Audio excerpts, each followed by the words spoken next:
from bed early to bed is a good habit. ଯେତେ ଶୀଘ୍ର ଶୋଇବ ଯେତେ ସକାଳୁ ଉଠିବ ମୁଁ ଡନ୍ କହିଲେ ଖାଲି ସକାଳୁ ଉଠିବା ଅଭ୍ୟାସ କର ଦେହ ଅଧା ଭଲ ହେଇଯିବ। ତା ପରଦିନ 3:30 ବେଳକୁ ଆଲାର୍ମ ଦେଇଦେଲି ଉଠିଲା ବେଳକୁ ଏମିତି ରାତି ମୁଁ କହିଲି ନା ହବ ନାହିଁ।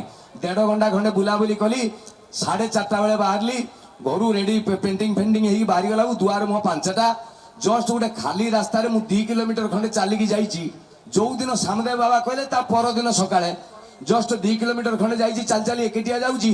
2ଟା ଟୋକା ପଲସର ଗାଡି ଧରିକି ଆସିଲେ ମୁହଁରେ ରୁମାଲ ବାନ୍ଧିଛନ୍ତି ଆସିଲେ ମୋ ପାଖରେ ଅଟକେଇ ଦେଲେ ଗୋଟେ ଭୁଜାଲି ଆଣିକି ମୋର ଏଇଠି ଲଗେଇଦେଲେ କହିଲେ ଚେନ୍ଟା ଖୋଲୁ ଗୋଟେ ଚେନ୍ ପିନ୍ଧିଥିଲି ଚେନ୍ ଦେଇଦେଲି କହିଲେ ହାତରେ ସେ ବ୍ରେସଲେଟ୍ ପିନ୍ଧୁ ତାକୁ ଖୋଲୁ ଦେଇଦେଲି ଆଉ ମୋବାଇଲଟା ନେଇଗଲେ କି ପଳେଇଲେ।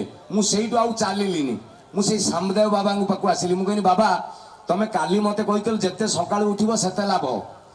ମୁଁ ଆଜି 3:30 ବେଳୁ ଉଠିଲି ନାଇଁ 5ଟା ବେଳେ ବାହାରକୁ ଗଲି ମୋ ଚେନ୍ ବ୍ରେସଲେଟ୍ ମୋବାଇଲ ନେଇଗଲେ।